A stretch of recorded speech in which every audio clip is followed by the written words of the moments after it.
from the gun. Steelers show blitz. Here they come. He gets it away, and it's picked off at the goal line. There's a flag thrown on the run back. We all know what happens next, but I wonder if you really know how a 250-pound defensive end wasn't tackled over the course of this 18-second play. James Harrison to run it back, and Harrison is past midfield. Harrison going down the sideline. Harrison still on his feet. Harrison is going to go all the way and waiting for the official to get there. Touchdown is signaled. A flag is down. James Harrison's 100-yard pick six in the Super Bowl might be the best defensive play in NFL history, but how could an undrafted defensive lineman who ran a 4.8 in the 40 take this to the house with much faster offensive players tracking him down? Cardinals fans will argue about blocks in the back, and Steelers fans will tell you about the mystical force that has made moments like these almost predestined for their franchise throughout history. The miracle of all miracles. The real answer is much more simple. James Harrison's effort is undoubtedly the driving force of this play, but the truth is that he would have been stopped just short of the goal line if two players hadn't had a mental lapse: Antrel Rolle and Steve Breaston. Let's start with Steve Breaston. So first and goal on the 2-yard line with 18 seconds left in the first half. The Cardinals are threatening to score.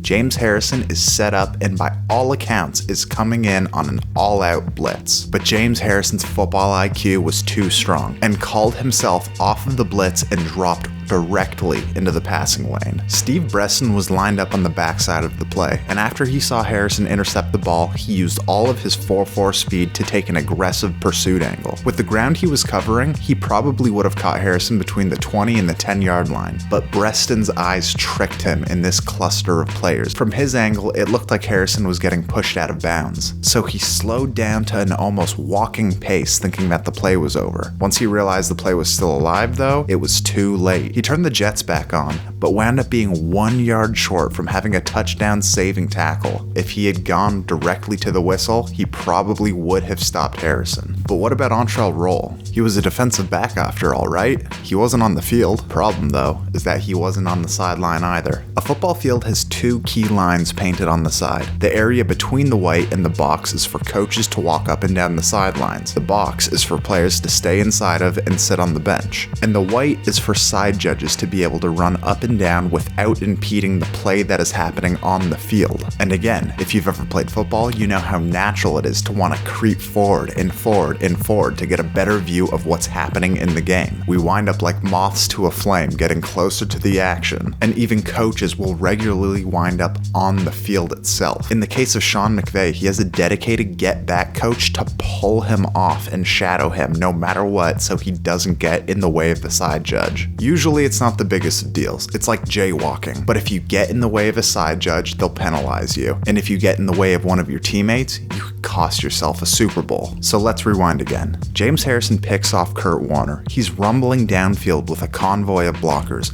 but Larry Fitzgerald has been tracking him down in a straight line sprint the entire way. Then, in this cluster of bodies clearing the way for Harrison, Fitz is knocked out of bounds, which is important to note because it's not illegal for him to re-enter the field and try to make the tackle. As he's recovering from the block, Antrel Rolle is standing directly in his path and not inside the box where players are supposed to be. All of Fitzgerald's momentum from 70 yards of sprinting gets slowed to a crawl. He picks his speed back up, re-enters the field, but just like Breaston, he reaches Harrison inches too late and the ball breaks the plane. Look how close this was from being stopped short. If Rolle is back where he should be, there's no doubt that Larry Fitzgerald makes this tackle. In years since, Rolle has been asked about this incident. James Harrison get that crazy pick before the half, run down, Larry Fitzgerald running to me on the sideline, they still give me for that.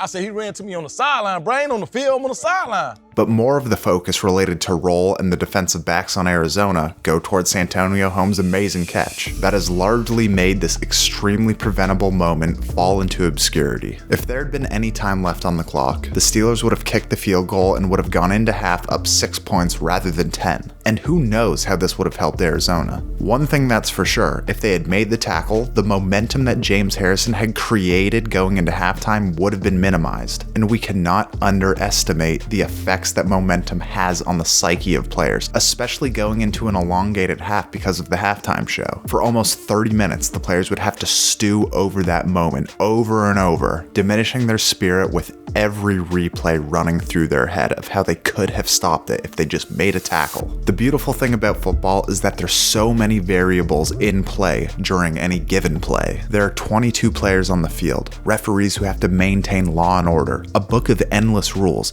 and coaches on the sidelines and in the booth trying to scheme their teams to victory. The finest details and adherence to discipline is what can win or lose you a game. And what seems like an inconsequential mental lapse might actually be a butterfly flapping its wings that creates a tsunami, eviscerating the hopes and dreams of an entire team and fan base. Obviously, you can't put all of the blame on one person for the outcome of the game, or even the outcome of the play itself. Kurt Warner could have not thrown the pass. Breaston could have kept sprinting the whole play. Any of the Cardinals who had a chance at taking down Harrison could have wrapped him up, and Rolle could have stayed off of the sidelines. At the end of the game, Big Ben could have not thrown the most perfect pass. One of 3 Cardinals defensive backs could have got a fingertip on the ball, and Santonio Holmes could have not made the greatest catch in Super Bowl history. As fortune would play out though, everything went just right for the Steelers that day. When we review the tape, we see that they won that game by a collective couple of yards. A few inches there on the interception return, a few inches there over the outstretched fingertips of Arizona's defensive backs. We grow tired of cliche statements that football's the ultimate team game and it's a game of inches, but they're absolutely true to their very core. Every person on the team is a gear in a larger war machine that must be calibrated correctly in order to achieve victory. That's why the best teams who have had the most sustained success have the best focused and attention to detail in the highest stress moments. If the Cardinals could have held their water on 1st and goal from the 2-yard line with 18 seconds left, history might look different, but not playing to the whistle and not following a simple instruction created the perfect cocktail